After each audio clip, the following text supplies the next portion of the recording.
In the name of Allah, the Gracious, the Merciful, Your Excellency, distinguished speakers, guests, brothers and sisters, Assalamu alaikum wa rahmatullahi wa barakatuh. Peace be upon you.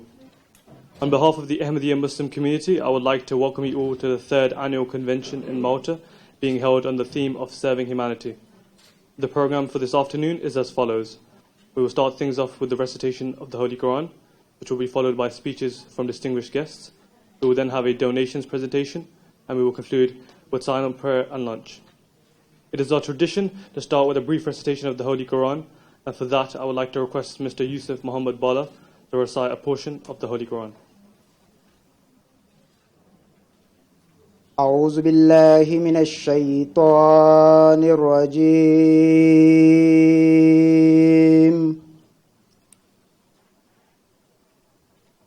بسم الله الرحمن الرحيم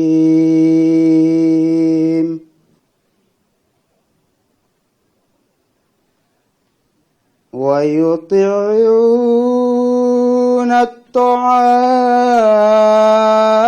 على حبه مسكين على حبه مسكينا ويتيما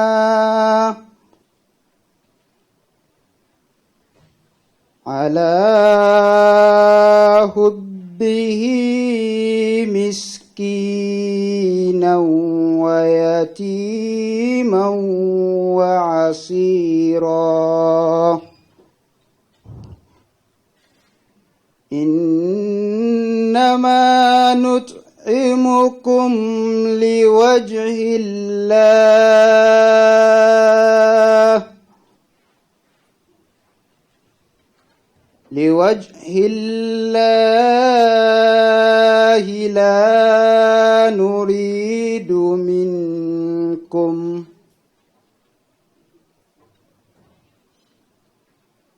لا نريد منكم جزاء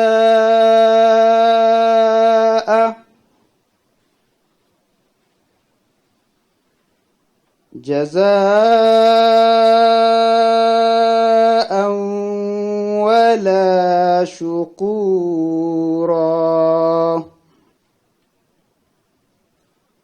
إنا نخاف من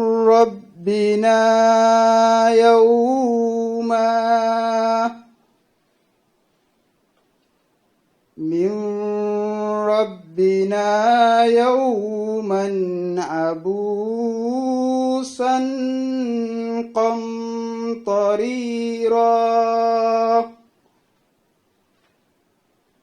فوقاهم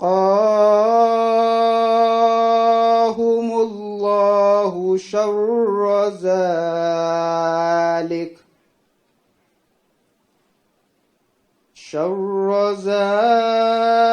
ذلك اليوم ولقاهم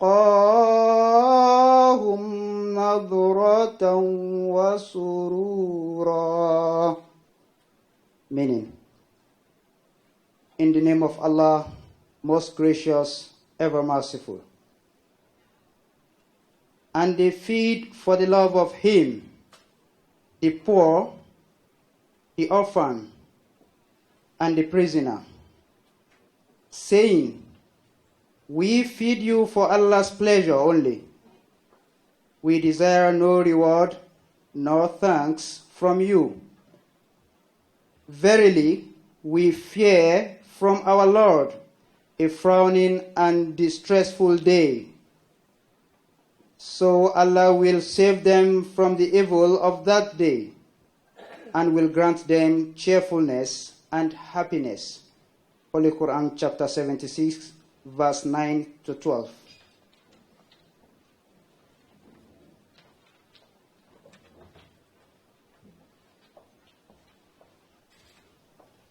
Thank you very much. Ladies and gentlemen, we are very delighted to have with us Her Excellency Marie-Louise Coleiro Preca, the President Emeritus of Malta. It is an immense honor and privilege for me to request Her Excellency, the President Emeritus of Malta, for an opening keynote address. Her Excellency. Thank you, Imam Atif, for another opportunity to be amongst the Ahmadiyya Muslim community in Malta. I would like to reiterate my thanks to you, Imam, for your vision and for your genuine endeavors for the common good, in the best interests of our communities and of our one human family. Before delving deeper into my contribution, I must acknowledge the inspiring notions underlying this convention. In particular, I must acknowledge the fundamental belief of the Ahmadiyya Muslim community that emphasizes the value of love for all, hatred for none.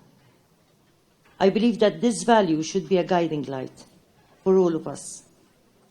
This convention attests to this value as it creates an opportunity and space for us to come together, irrespective of our diverse faith traditions, in respectful dialogue.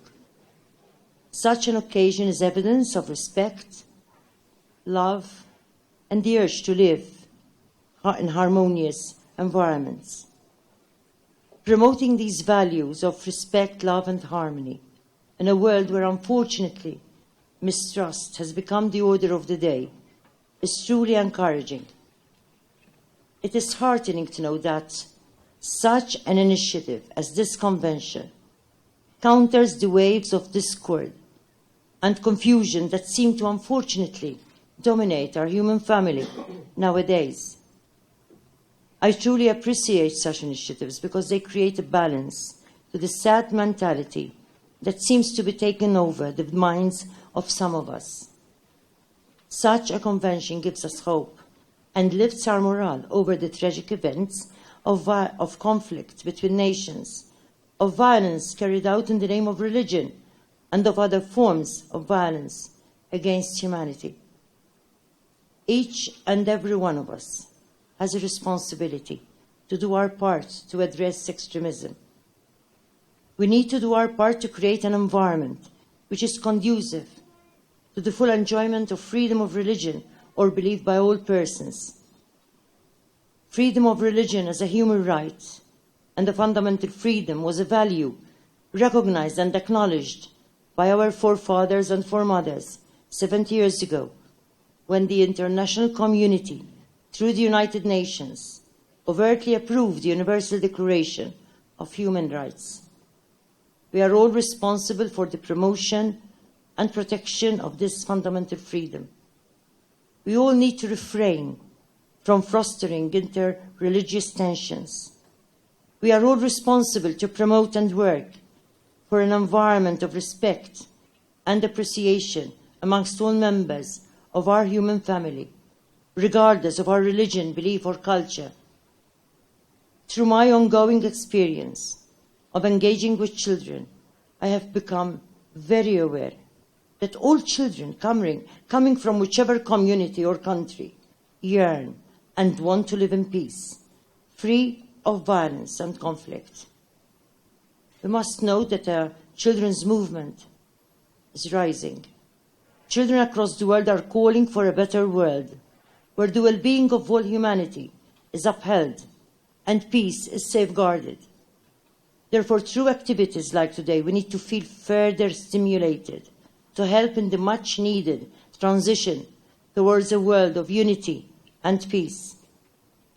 Today's convention is an opportunity to promote inclusion and peace within our diverse communities and in our country.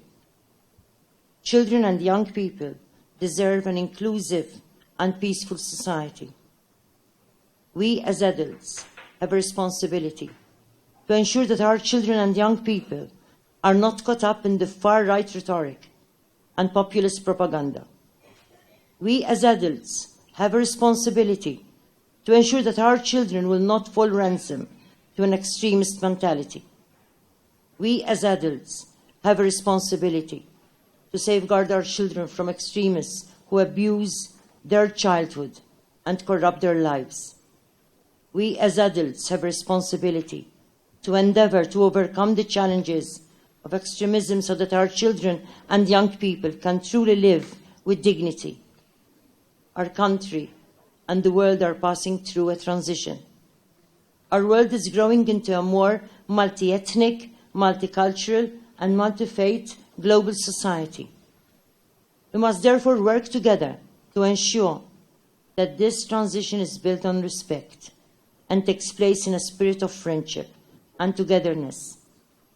These fundamental values underlined the declaration that was signed earlier this year to celebrate Interfaith Harmony Week by our religious community leaders in Malta. I am truly pleased to note that this declaration was the outcome of various constructive interfaith dialogue.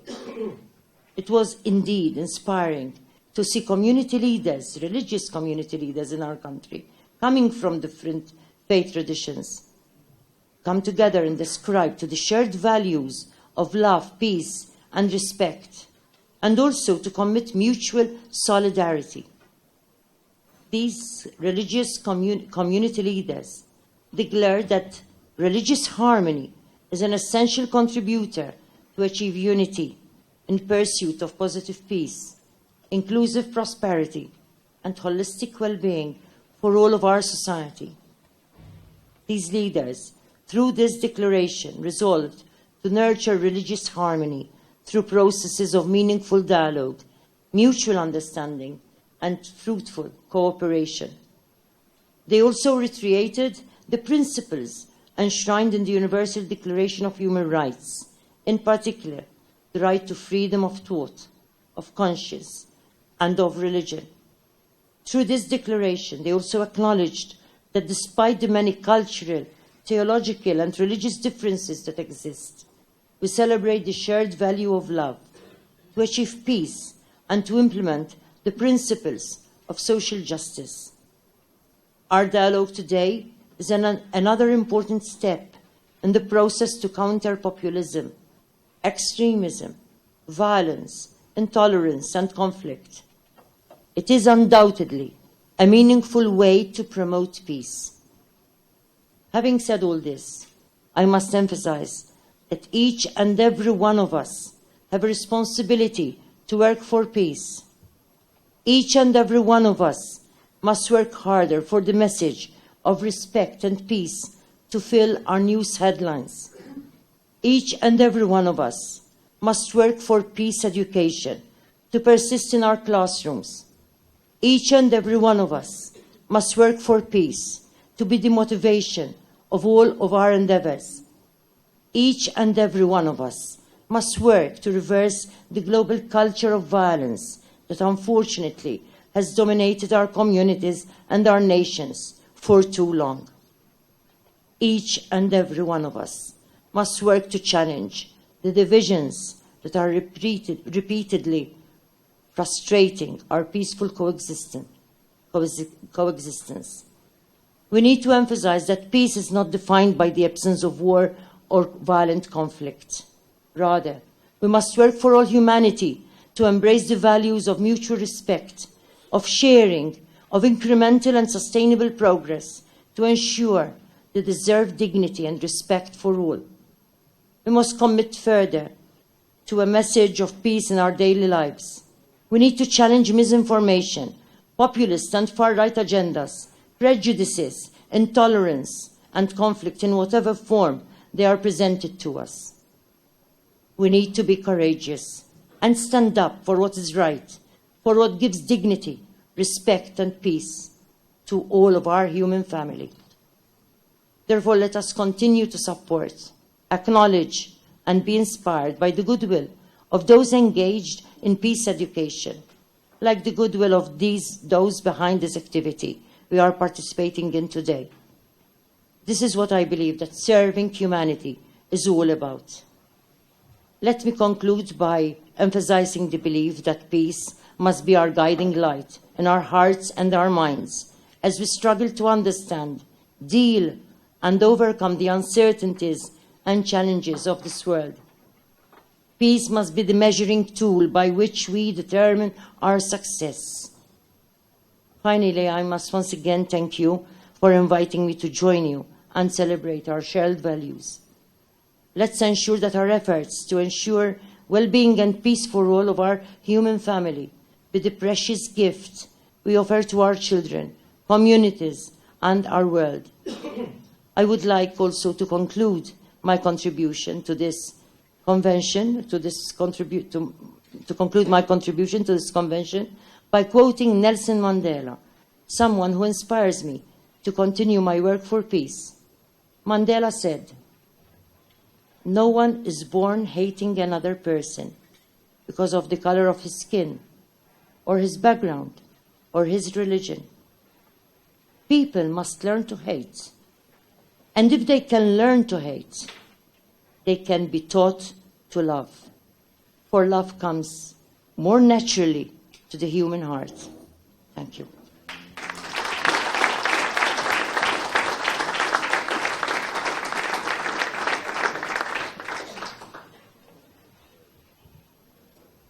Thank you so much, Your Excellency, for such a profound and thought-provoking address. I would now like to invite Imam Attaul Wasih Tariq for a brief introduction to the Ahmadiyya Muslim community. Bismillah ar-Rahman ar-Rahim. In the name of Allah, the most gracious, ever merciful. Excellency, distinguished guests, brothers and sisters, Assalamu alaikum wa rahmatullahi wa barakatuhu. May the peace and blessings of Allah be upon you all. The Ahmadiyya Muslim community is a religious organization. We are Muslims who believe in the Messiah, Mirza Ghulam Ahmad alayhi salam of Qadian, whose advent was foretold by the Holy Prophet Muhammad, the founder of Islam, peace be upon him. The Ahmadiyya Muslim community believes that God sent Mirza Ghulam Ahmad to end religious wars, condemn bloodshed, and restore morality, justice, peace, and service to humanity. Promised Messiah, peace be upon him, emphatically declared that the jihad by the sword has no place in Islam. He instead taught Muslims to follow the Quran and the very example of Prophet Muhammad and defend Islam with the bloodless intellectual jihad of the pen. 5 Khalifas, successors, have succeeded the promised Messiah al-Islam since he has passed. The current Khalifa, Hazrat Mirza Masroor Ahmad, resides in the United Kingdom and serves as the community's spiritual and administrative head. Under the leadership of Khilafat, the Ahmadiyya Muslim community has built over 16,000 mosques, 600 schools, 30 hospitals, numerous clinics around the world. The community has built many model villages, provided electricity and clean water to hundreds of thousands of people in many underprivileged countries. Under the divine leadership of Khilafat Ahmadiyya, the community is serving humanity irrespective of belief or background. The community upholds and practices its famous motto, which in fact is the essence of Islamic teachings. That is, love for all, hatred for none. The annual convention, Jalsa Salana, is the formal annual gathering of the Ahmadiyya Muslim community, initiated by Hazrat Mirza Ghulam Ahmad, the promised Messiah al-Islam, the founder of the Ahmadiyya Muslim community. The annual convention is a unique event that brings together people from different walks of life, and the purpose of which is to foster unity between humanity and with the Creator of humanity. The promised Messiah has described the objectives of this convention in his writings. He says, "The primary purpose of this convention is to enable every sincere individual to personally experience religious benefits. They may enhance their knowledge, and due to their being blessed and enabled by Allah the Exalted, their perception of God may progress. Among its secondary benefits is that this congregational meeting together will promote mutual introduction among all, and it will strengthen the fraternal ties within this community. One of the fundamental objectives of this convention is to promote interfaith harmony, universal brotherhood, and to build bridges between people and to spread the message of love, hope, and peace. In addition to join in prayers and supplications for the well-being of society and to pray for those souls who have passed away during the year. The Holy Founder of the Ahmadiyya community states, "These meetings will lead to progressive strengthening of a bond of mutual love and affection.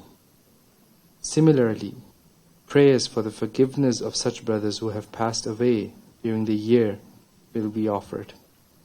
And supplications shall also be made at the threshold of the glorious God, that He may unite all these brothers in spirit and remove any element of dryness and hypocrisy from amongst them. This spiritual convention will have many other spiritual benefits which will manifest themselves from time to time." And then furthermore he has prayed for all participants of the annual convention, past, present, and future, in the following words. "I pray that may God be with all those who are coming to attend this convention. May God bestow great rewards upon them, show mercy to them, alleviate their states of trouble and tribulation, and remove from them their hardships and sorrows. May He grant them freedom from all afflictions and enable them to attain that which they desire, and raise them up on the day of resurrection amongst those to whom He has shown His mercy and grace, and so that He may be their protector till the end of their journey. Ameen. Ameen." May Allah Almighty accept these prayers for each and every one of us, and may He make this event an inspiration for peace and brotherhood, and grant us health and prosperity, and may He enable us to serve humanity and to become true lovers of humanity. Ameen. Amen. Thank you very much.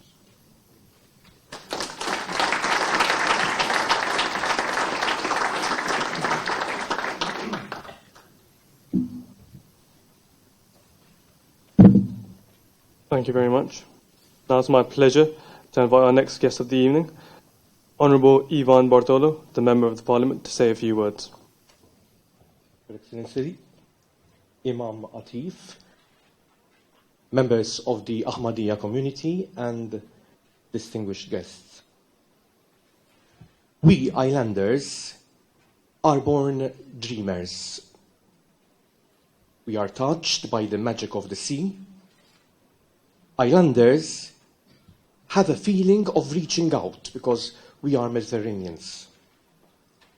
But unfortunately, some of us feel the sea as a barrier, keeping us away from other cultures, from other beliefs, from other religions, from different opinions.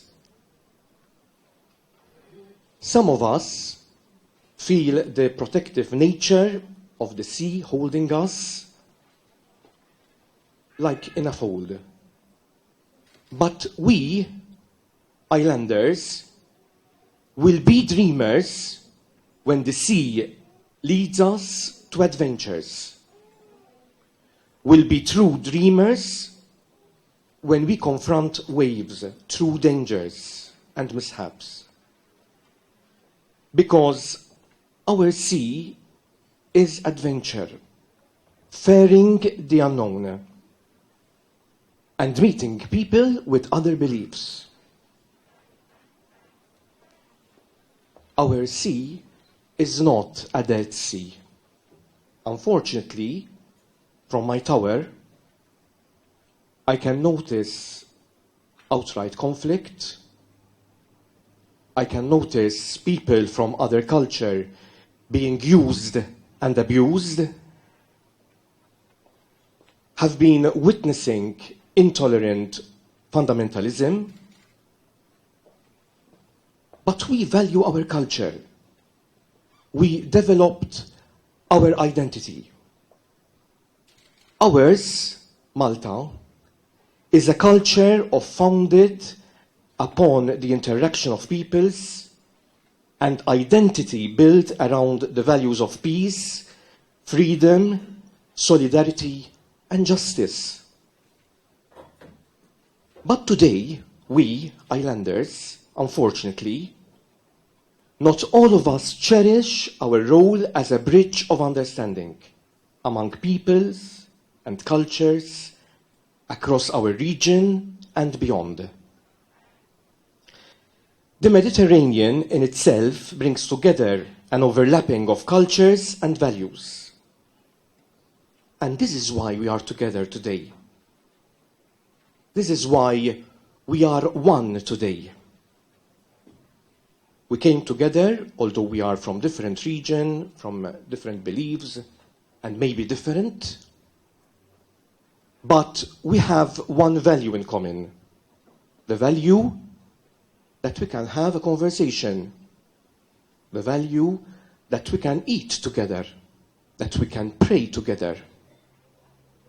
And these values have guided the progress of humanity over the centuries. This is an utmost important to ensure tomorrow's generation to follow and be led by example. We are touched by the magic of the sea. Our differences are born in the same roots. Our affinity and similarities are born of the same roots, steeped in the same cradle, because we have a common sea. Conclusion. I believe if you go to Rome, do what Romans do. Ignoring this reality can have lasting, damaging effects. I know I'm preaching to the converted, but this is part of Ahmadiyya Musulmana's mission in Malta. And get a chance to work together in such harmony as children of God, as children of one God. But we are dreamers, and we can believe that together we can make it. Thank you.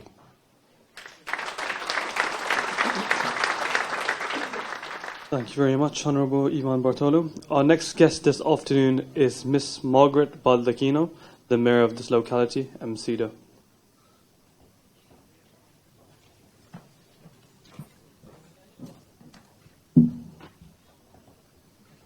Good afternoon, Your Excellency Marie-Louise Coleiro Preca, Imam Atif, distinguished guests and friends. What is humanity? Humanity is what bonds us together. Humanity is humankind's ability to interact and establish social connections of solidarity and respect. Humanity is our ability to demonstrate empathy and kindness to one another. It is indeed an honor and a pleasure to be once again addressing this annual convention of the Ahmadiyya, an organization that has garnered a reputation which is second to none for demonstrating its humanitarian character globally through its generosity towards those that need assistance and through its universal message of love for all, hatred for none. The Ahmadiyya is indeed a religious community that reflects values of peace and empathy. The Ahmadiyyas as a religious group are persecuted in many countries for their religious beliefs, and yet while other persecuted groups seem to suffer from an inability to function and integrate with society, the Ahmadiyyas seem to flourish and contribute to the communities around them. Although the Ahmadiyya community in Malta is a tiny minority group, they are, however, making an impact in our lives through their involvement in our communities and even contribution to charitable causes. Demonstrating humanity is not just about giving a charitable contribution to some charity or rather following an appeal via some televised program, but it is how we interact with those around us. During the last decade, humankind has witnessed significant changes in the world we live in. Globalization has changed the way countries and people of the world interact and integrate through trade, technology, and labor markets. While this has had many positive effects on the planet, there have also been some adverse outcomes. Technological communications have brought about cultural changes and introduced many of us to new cultures, either through social media or by direct contact through migration or at our place of work. The locality of Msida is not immune to these changes. During the past few years, we have seen an influx of migrants from many countries.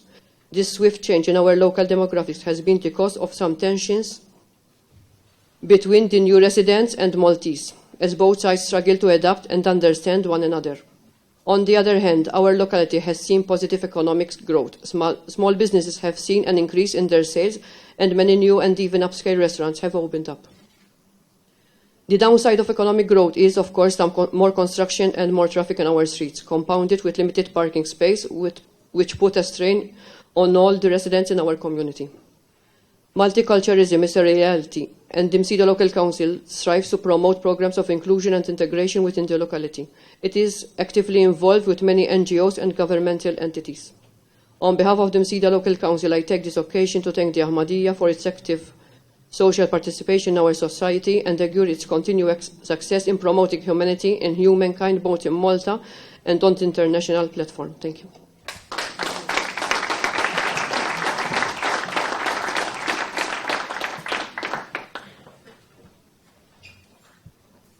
Thank you very much. I would now like to invite Mr. Anthony Gutt, the Director of Caritas Malta, to say a few words. All right. Good afternoon to all. Your Excellency, Imam, Ahmed, Atif, thank you for this invitation. I too feel very privileged to receive this invitation and share in this culture of peace and love for humanity. As Director of Caritas, maybe I'll just say a few words about Caritas and our view of serving humanity and also the collaboration and how we came close together with Ahmadiyya. Caritas is an international church organization within the Catholic Church, serving in 162 countries around the world. Most of the work internationally is relief work and humanitarian aid. Obviously, locally, it has various initiatives. In Malta, it's been present for the last 50 years. Actually, this last year, we've been celebrating the 50th year anniversary. And today, most of the work, I would say 75% of the work, relates to work in the drug addiction and drug rehabilitation field. We have 7 units, 2 of them are community-based, outpatient, and the other 5 are rehabilitation centers for men and women, a shelter, a program for prison inmates, and also an aftercare hub for people who finish their rehab programs and keep on receiving support thereafter. Caritas also collaborates with the government and the private entity, the Alfred Mitzi Foundation, in the setting up in the last 3 years of Dar Papa Francisco and Dar Maria Dolores, that are emergency shelters, and REACH, which is a longer-term shelter in Malta. Apart from that, in Floriana, we also have a center that offers generic counseling and social work to Maltese, and beyond no discrimination of religion or any other form of discrimination. So it's open for all, and the method there is a number of support groups, modeling both professional and volunteer work for people in different categories: elderly, young separated, people suffering from conditions like epilepsy and Huntington, Emotions Anonymous, Gamblers Anonymous, Alcoholics Anonymous, and people who are victim of usury, especially because of their gambling. But that's a brief introduction about Caritas. I believe there is a closeness in the vision of the way we serve humanity. For Caritas, it's not simply an NGO, humanitarian organization, but it's really motivated by the love of God for humanity and seeing the value and the dignity of the human person, and also trying to reflect God's love to the people who reach the services.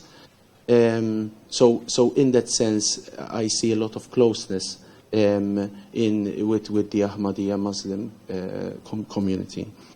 I have to acknowledge, I see these beautiful verses behind me and on the charts, but I have been witness to the hand of generosity of the Ahmadiyya community and yourself, Imam Ahmed Atif. Last Christmas, when you actually approached us to make a gesture to residents who are in the rehabilitation communities, giving them a gift each, in the persons who are currently in our communities, and also actually coming over and cooking lunch during New Year's. Maybe some of you were there. A very noble gesture, which not only, in Maltese we say, il-klim iqanqal u l-eżempju ikaxkar. Words can motivate people to act, but actions really drag you. So I thank you for also putting these lovely words in these small gestures. And finally, I believe everyone's contribution counts. Mother Teresa used to say of Calcutta, if you want to change the world, love your family. And if you cannot do amazing big things, do small things with great love. Thank you very much.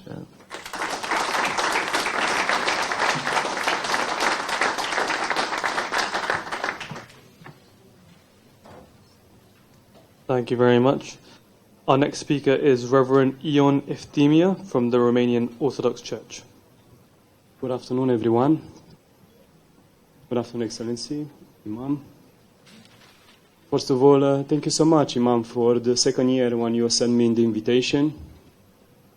And I'm very happy because I came here for the second time.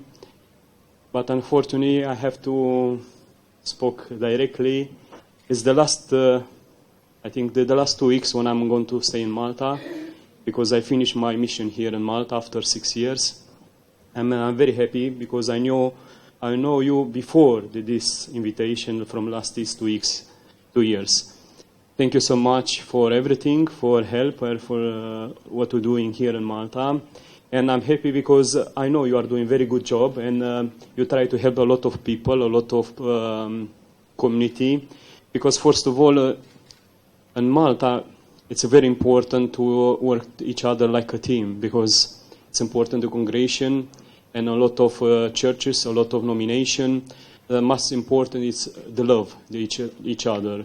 And first of all, it's not because you are from Protestant, you are Catholic, or you are Orthodox, or I don't know what congregation, but it's important to help each other and everything. Like when you have problem with someone, example, in the jail, and I think it's Muslim, it's better I speak directly with Imam about this problem.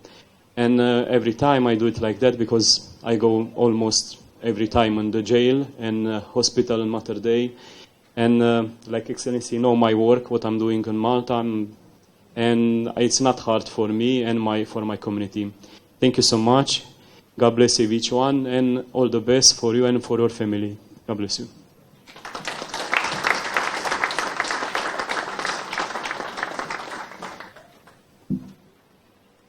Thank you very much.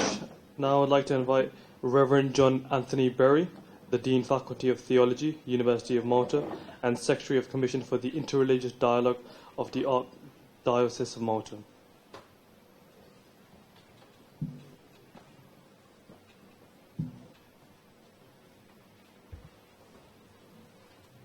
Your Excellency, President Emeritus, Marie-Louise Coleiro Preca, Imam Ahmed Atif, Honorable Bartolo, Mayor of Msida, Ms. Baldacchino Cefai, distinguished guests, dear friends, good afternoon. I've been gently asked to speak about Christianity and service, Christianity and serving humanity. Now, this is really an exceptionally beautiful topic, I must say, which could easily be translated into a simple question. How can Christianity serve humanity? Or how can Christianity serve humanity better? At first glance, it seems like a straightforward question which implies a simple answer. However, after a careful consideration, one realizes that it is a tricky question because it touches the core of Christianity, that is, God and neighbor, the other. Christianity can be summed up in 2 commandments. You shall love the Lord your God with all your heart and with all your soul and with all your mind. This is the great and first commandment. And the second resembles it. You shall love your neighbor as yourself. But how shall we talk of service? Does it mean building or running schools, or managing houses for children or elderly people? Is it the offering of professional service for free?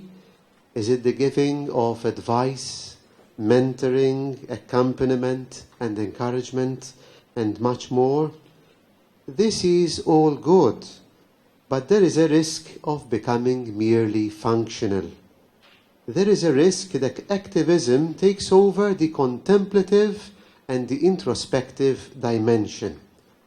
Augustine, way back to the 4th century, had already stated in Latin, "Redi inte ipsum." Go back to yourself. Go back to yourself. He wanted to say that in you, in your life, in your personal narrative, there is so much good that it is impossible that God isn't there. God is within you and God is with you. Jesus Christ spent countless hours doing good to people, caring for them, healing them, empowering them, and saving them. However, he did so after having spent time in prayer, in quiet time, in me and God time, and in being. What religions do to humans is to enable them to find this balance in ordinary and daily life.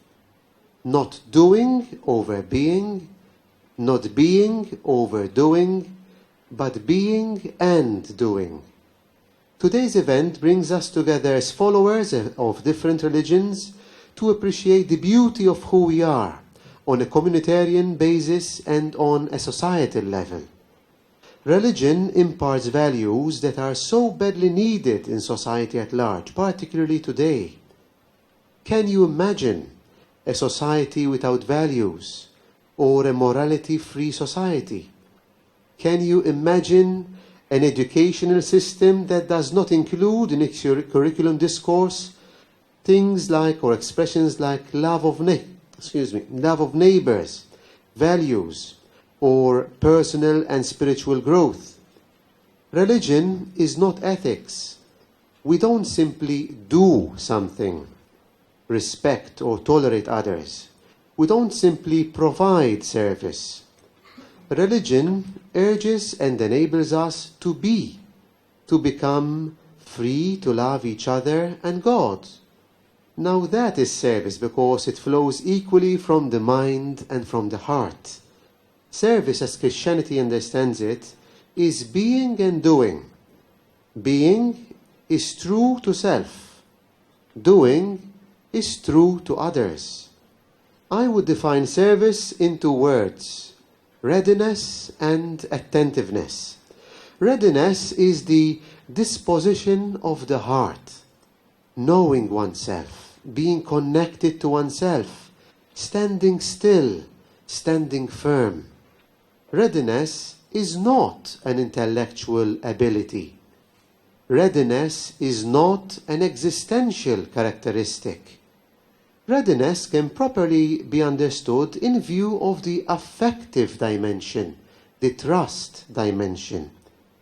Readiness has to do with the inner trust, that is, with the God in us, God with us.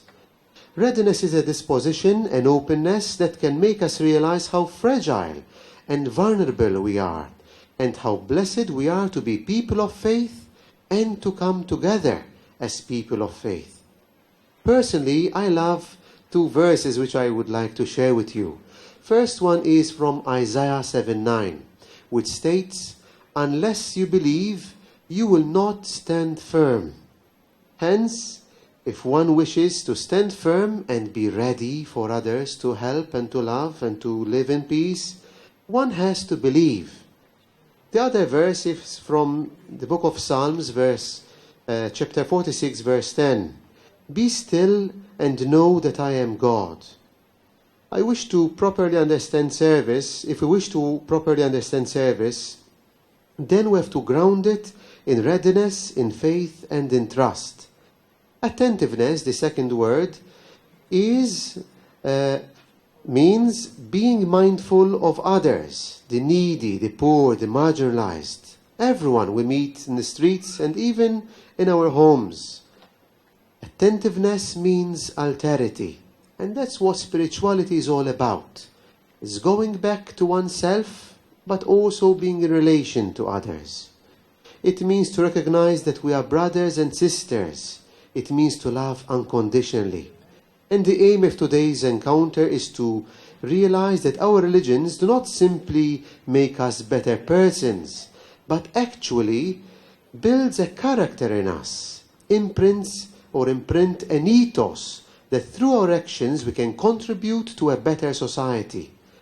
Love that springs from faith is the antidote to any egoism, indifference, or outright hate. I also love an Italian saint, not much known. His name is Saint Joseph Cafasso, who once said, "We are born to love, we live to love, and we will die to love still more."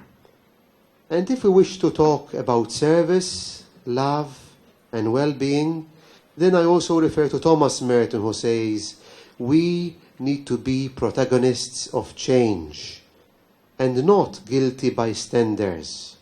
We ought to translate faith into action, and we look to various religious leaders like Pope Francis and many others who are exemplary in this. When dealing with humanity, with human lives, we need to spread love wherever we go.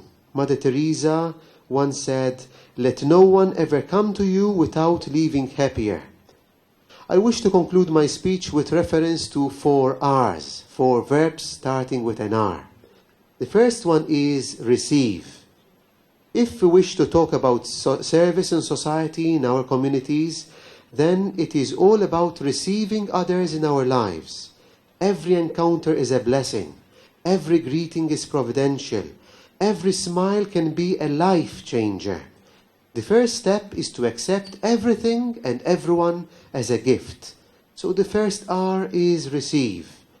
The second R is to recognize. Recognize means that we realize just how precious life and every single individual is, regardless of one's creed or color. To recognize with human eyes, but to recognize with spiritual eyes too. The third R is to respond. Respond means to use one's will, to open up, to acknowledge, to one's dignity, and to be ready to collaborate. Respond in faith and in love. The last R is to remain. Remain means to choose to stay there and take action, to face your colleague, your member of staff, whoever you meet on the street and at work and in society.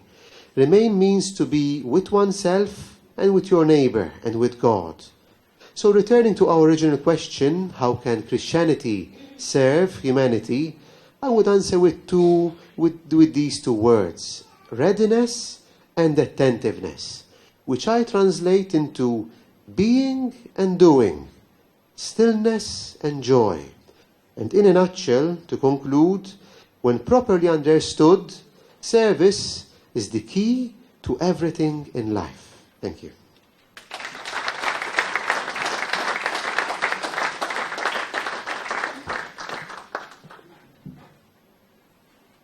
Thank you very much. Our final speaker this afternoon is Imam Laiq Ahmed Atif. Imam Atif is the president of the Ahmadiyya Muslim community in Malta.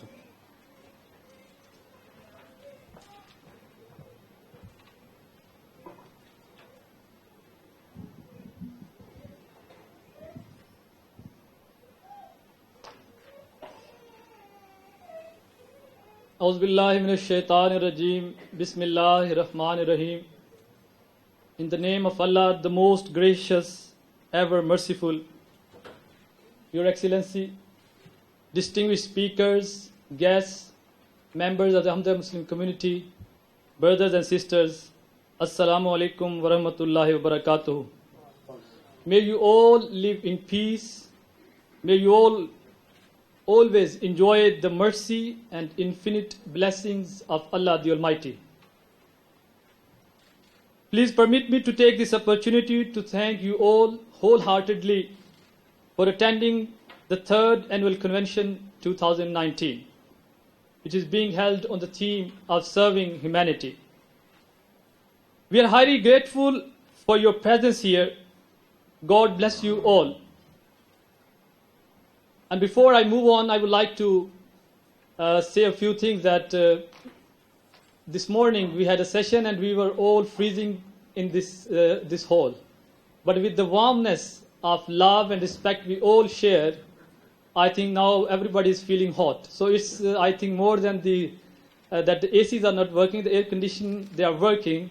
But I think our love to each other, our respect and warmness has made this venue very warmful. Secondly, I would like to say a few words, as Her Excellency has said, that we should work and serve humanity as a whole humanity, without any distinction, without any discrimination.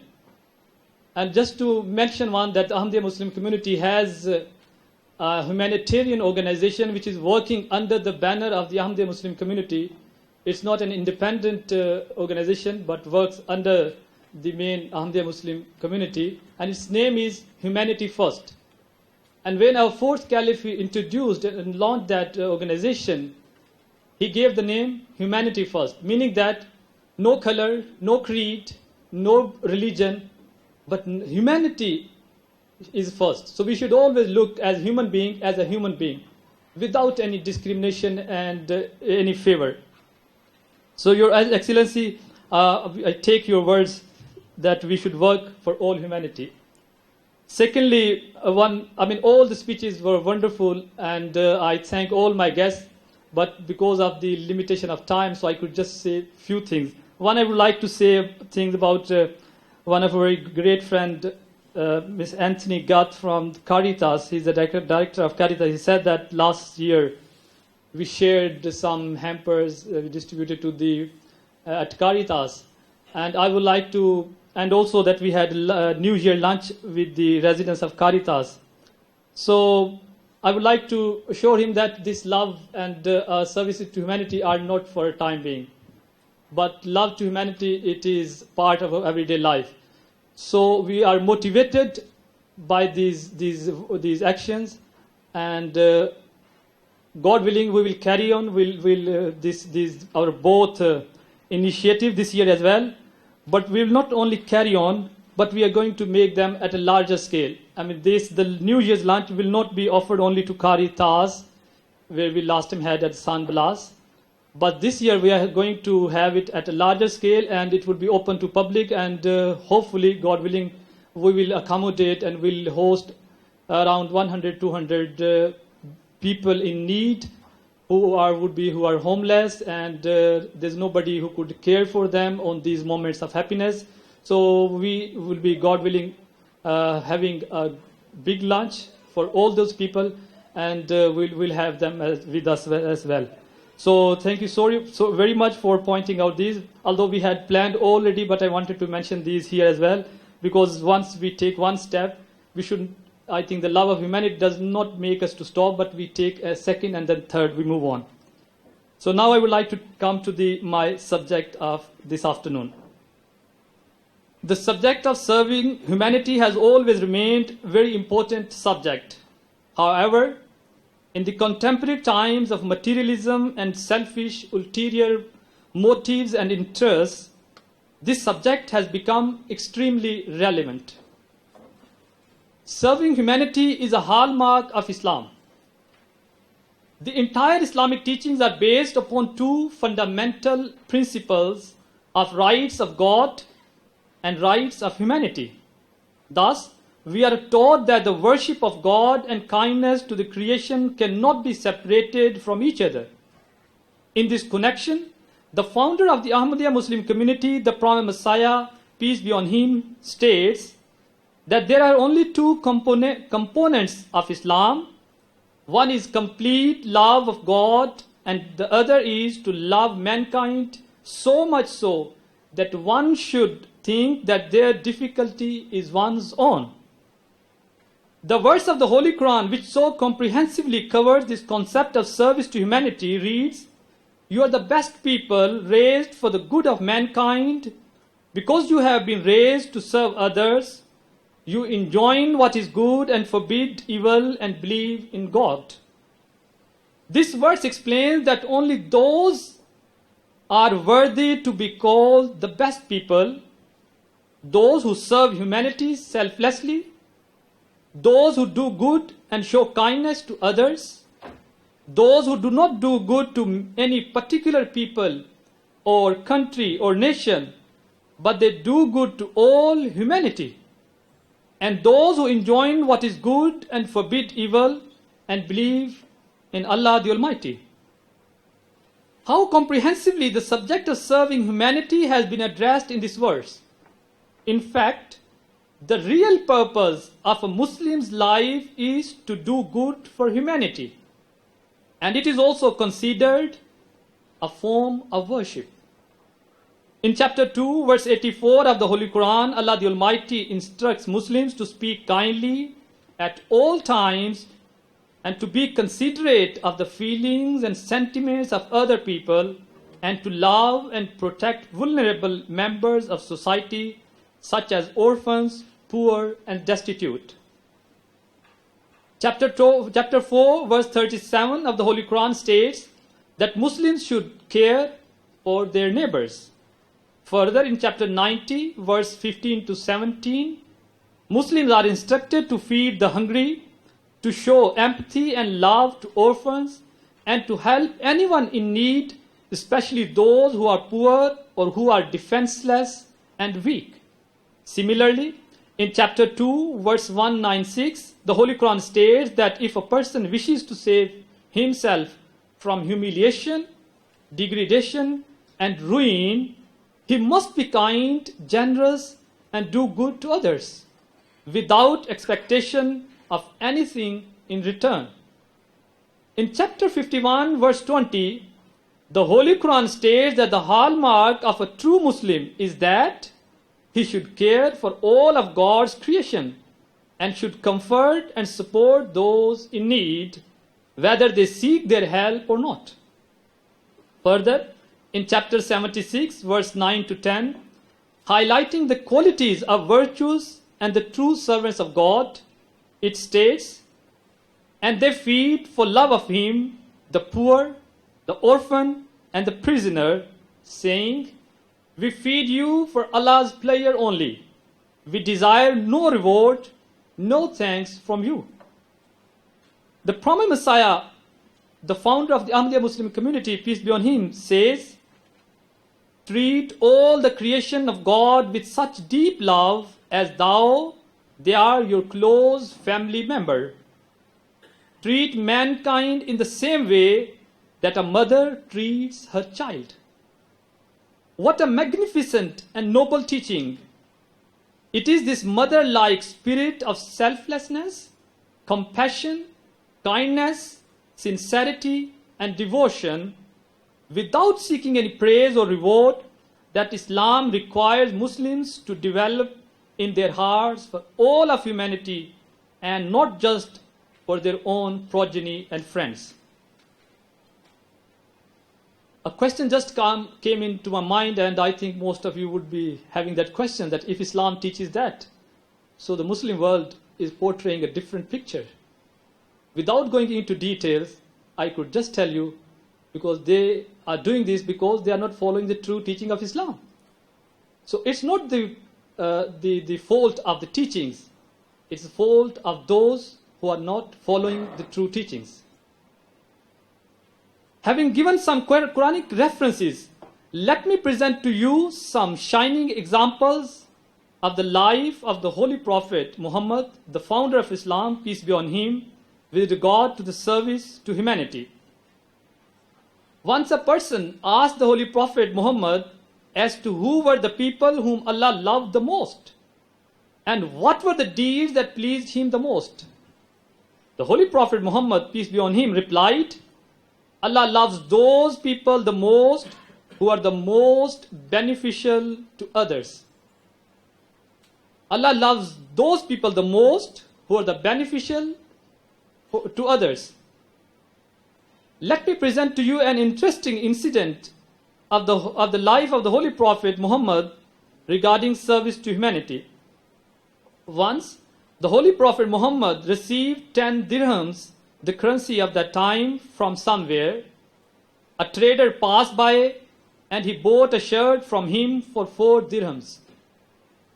When he came out of his house wearing this shirt, someone requested him to give that shirt to him, saying, "May God reward him with the garments of paradise." The Holy Prophet Muhammad, peace be on him, gave the shirt to that person. And he went and bought another shirt for 4 dirhams from the same trader. Now he only had 2 dirhams left. While his way back home, he met a maid servant who was crying. On inquiring, she told him that she had been sent with 2 dirhams to buy some food and she had lost the money. Her master sent her to buy some food with 2 dirhams, and while she was going to buy the food, she lost that money. The Holy Prophet Muhammad, peace be on him, gave the remaining 2 dirhams to that girl, slave girl, but she was still crying and told him that she was afraid to go back to her master after that delay, and her master might punish her. The Holy Prophet Muhammad, peace be on him, accompanied her to her master's house and explained the reason for her delay. Her master said that he would free the slave girl, as the Prophet himself had blessed his home by coming there. The Prophet gave him the glad tidings of a righteous end and said, "God has blessed these 10 dirhams so much that a needy person received a shirt. The Prophet of God also received a shirt, and a slave girl has been freed. I am thankful to God who granted us all these things by his divine power." The Holy Prophet Muhammad, peace be on him, was very careful about the self-respect of the poor. He used to say that every weak and poor person was heaven bound. He used to say that every weak and poor person was heaven bound. He used to advise his companions that they should invite poor people in their feasts, and used to say, "A feast in which only rich people are invited and the poor people are left out is very bad and unblessed." One day, the Holy Prophet Muhammad, peace be on him, was traveling through the desert and he saw an old lady carrying her luggage on her head. He came forward and took the luggage from the woman and carried it for her. He asked the woman where she is going and why. She said that she is leaving this town as she has heard that there is a magician called Muhammad in the town. The Holy Prophet Muhammad didn't say a word and kept listening. The old lady kept complaining about the magician Muhammad, and he kept walking alongside her. And when she reached to her destination, he put down her luggage and he was about to leave when the old lady asked, "O kind person, please tell me your name." He replied, "I am Muhammad. I am that person because of whom you left the town." The old lady was shocked by this response and said, such a kind, helping and true person cannot be wrong, and she apologized for her behavior and appreciated Prophet's kindness. It is also reported that an old lady used to throw garbage on the Prophet Muhammad, peace be on him, on everyday basis.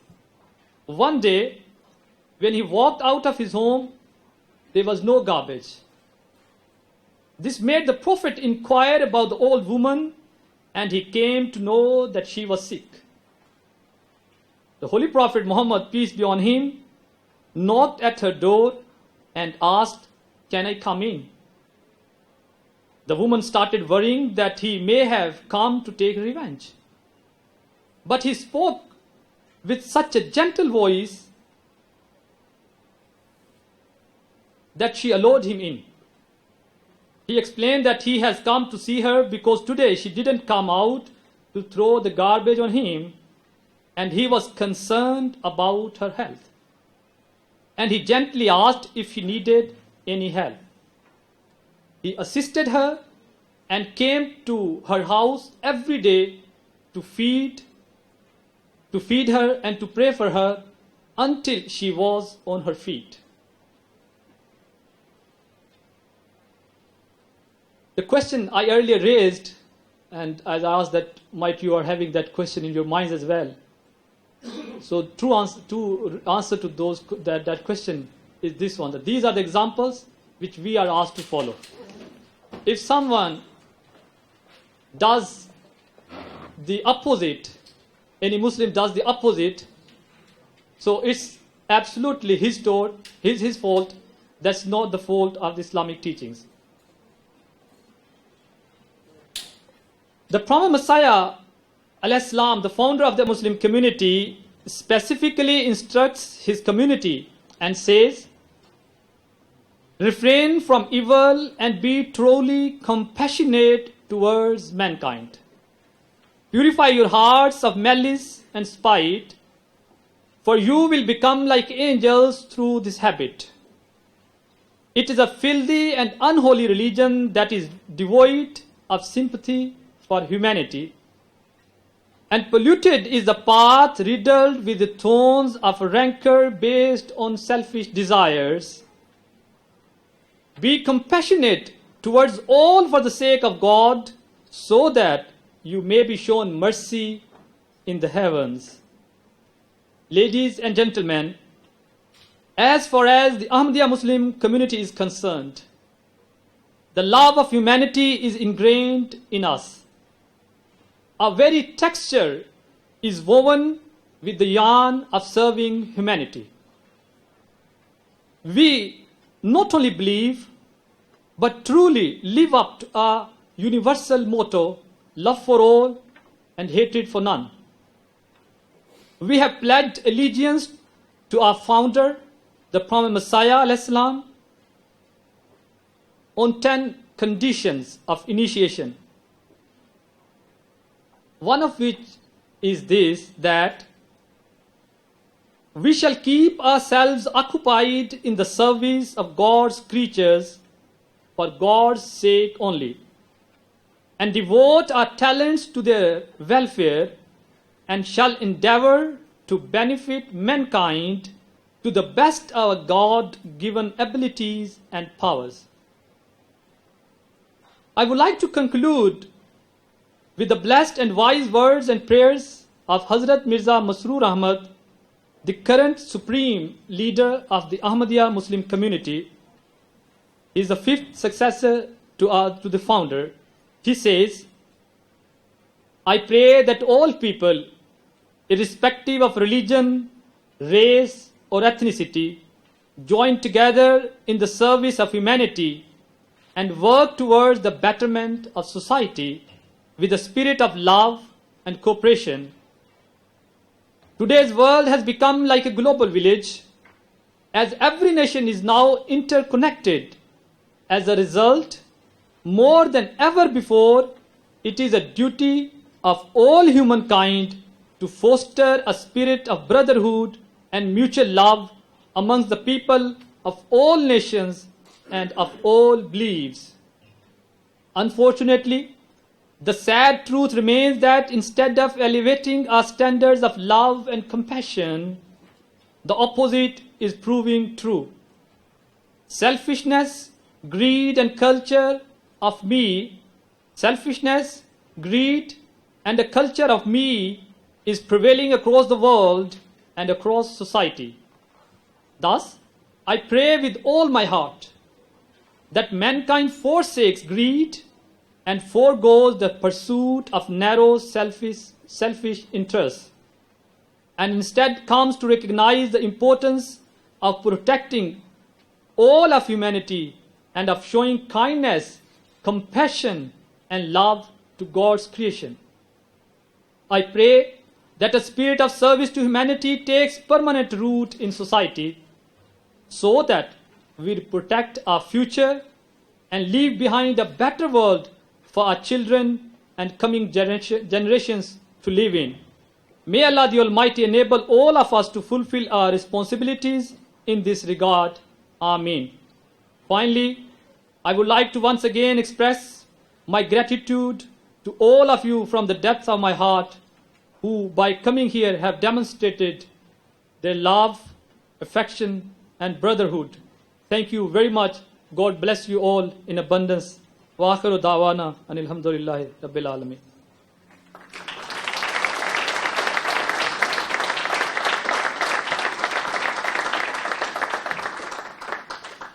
Thank you very much. Keeping in view the theme of the convention, that is serving humanity, the Ahmadiyya Muslim community is pleased to present the following donations: 5 wheelchairs, food vouchers for the needy people, 100 books, 50 plants, citrus and olive trees, and a podium.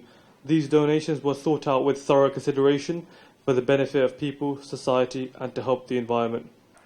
I would like to request Her Excellency Imam Laiq Ahmed Atif and Imam Abdul Basit Tariq to present these donations. Firstly, the Emeritus Muslim community is honoured and humbled to present 5 wheelchairs to Her Excellency Marie-Louise Coleiro Preca for the Malta Foundation for the Wellbeing of Society, to which Her Excellency is the chair. Her Excellency has a passion to serve the nation, and we are very hopeful that these wheelchairs will be beneficial to her foundation. Your Excellency.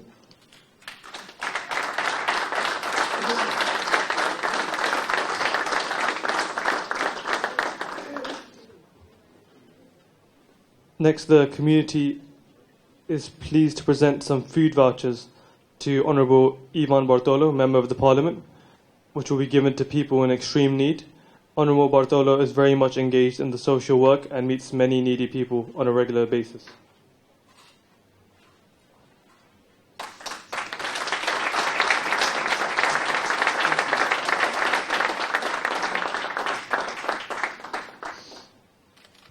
The community would also like to present 100 books for the Sandblast Therapeutic Community and for the Caritas Malta.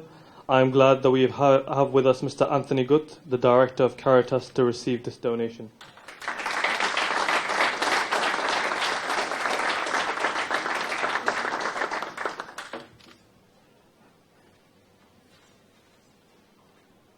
One very important area that needs our special attention is the environment. In service to the environment and to provide a better atmosphere for students, the community is pleased to present 50 plants to Cedar Primary School. These plants have already been planted, but unfortunately the head of school, Ms. Sylvana Ungara, was unable to attend tonight. Next, we would like to present the donation of citrus and olive trees, which will be planted in Xera School. The head of Xera Primary School could not come this afternoon, so can I please request Ms. Jessica Borg to collect this donation, who is a councillor of Xera Council.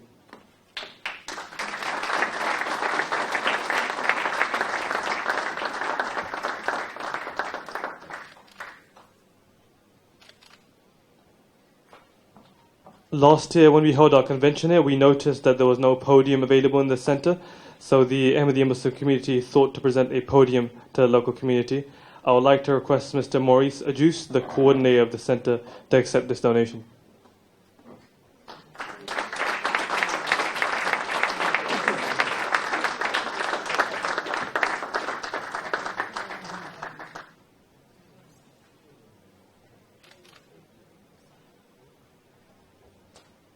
That concludes the presentation of donations. Once again, I would like to thank you all wholeheartedly for your presence here. Thank you so much. May God bless you. Before we bring the formal program to an end, we will end the program with a silent prayer. Imam Abdul Basit will lead us in silent prayer. We pray by raising our hands, and you may join us in any manner you feel comfortable. Please join us in silent prayer.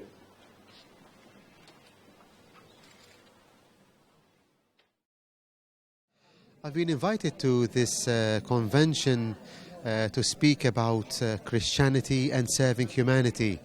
The whole idea was to focus on service, how we can be on service to each other, but particularly as people of faith in society.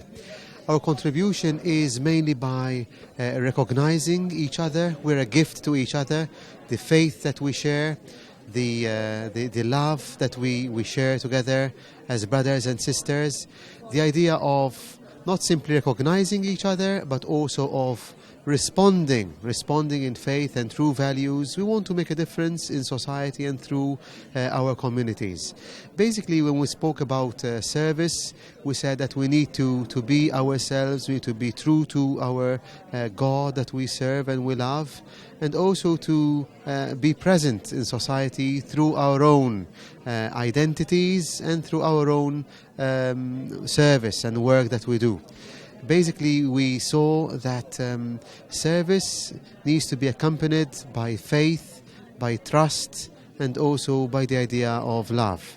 The idea of social justice that we want to make a reference to is that we want to say that service in the end stems from faith, springs out from faith, but it needs to be translated into concrete actions. It has been a marvelous occasion to come together, people of various faiths, and that while recognizing each other, having different faiths, we see that we have one common aim, that is to love each other and to be of help to our neighbor, whoever and wherever he or she may be. I'm from the Church of Scotland. Unfortunately, our Reverend is not present today, but I'd like to say how grateful we are and how honoured we are to be here today as basically members of the Interfaith Dialogue, which the President Emeritus set up on this country. And we are firmly believers in all community, all humanity, and we support them, support all people through our food bank, through our Malta microfinance, and other places in Malta which we look after, all so that we can all get together and worship and love one another throughout our work. Thanks to the Ahmadiyya Malta. It's been a nice experience today where this convention brought all types of religion together under one roof. As Caritas, we feel deeply privileged for the invitation of the Imam Ahmed Atif for this convention of today. We are very moved and touched by the values of love for humanity and for human mankind and for our earth. And these are universal values that are shared with all religions. We are especially grateful for the support we have also received as Caritas from the Ahmadiyya Muslim community and their intervention of support, especially in the San Blas therapeutic community. And here I thank the Ahmadiyya Muslim community for their generous contribution even today through the donation of books for the San Blas therapeutic community for people who are recovering from drug addiction. Hello everyone, thank you for being with us. I have over here Jessica Borch and I am Alexander Zammit. We are both local councillors at the Gżira Local Council, and we are today over here to celebrate the Ahmadiyya Convention. We do this regularly, and we are very pleased as a council to cooperate and collaborate with this religious group because they have a message of peace and many of their and we agree with what they are saying. Thank you very much. Jessica, your comments. This is a new experience for me. It's my first time in this annual. I really enjoyed it. Together we are forming a new culture and humanity. And I think this is helping in our culture of Zir and other localities to have a better connection together. Thank you. It is very evident that our country is facing situations perhaps on an unprecedented level where we're having challenges in terms of respect towards others. There is a sensation that perhaps we might be having invasions, and that is having an impact on the way we look at each other, on the way we relate to each other. So I think it's very, very crucial for like-minded people who feel that the bottom line of all peoples, whatever their creed, their religion, their race, their color, is their humanity, to come together and celebrate this sense of humanity. The importance of understanding that at the end of the day, what makes us who we are is not the differences that we have between each other, but the sense of humanity. So we do understand that diversity does present its challenges, but it's also a strength, and we'd like to celebrate this sense of strength. And I thank the Ahmadiyya for organizing this convention that brings together people from different walks of life, from different denominations, who believe that respect is fundamental for us to move forward as a human race at the end of the day. Yes, hello. My name is Tariq. I am the Imam and the National Vice President of the Ahmadiyya community in Italy, and it is my honor today to participate for the first time at the annual convention of the community in Malta, and it was truly an inspiring event. The guests are very happy, and the speeches were very, very strong, and they showed a strong commitment of the Ahmadiyya community to the society over here and to service of humanity. So it was a very warm day in a sense of spiritually warm, warm in human fraternity, and I hope to be able to attend more events of the Ahmadiyya community here in Malta soon. Thank you very much. Assalamu alaikum. I am Abdul Basit Tariq from Germany. I am a missionary and Muballigh from Ahmadiyya Muslim community in Germany. This is my second visit to Malta, and fortunately I have the honor to attend the Jalsa Salana of the third Jalsa Salana of Malta. I'm really very happy, and I was very impressed how the guests expressed their feeling about peace and love, and about the activities of Jamaat Ahmadiyya all over the world to establish peace among the people. I'm very much impressed by the speeches from scholars who have delivered speeches on different religious topics. So I say thank you very much for the Malta Jamaat, and thank you very much for the Imam Atif Sahib, who has invited me specially from Germany to come here and deliver a speech. Thank you very much.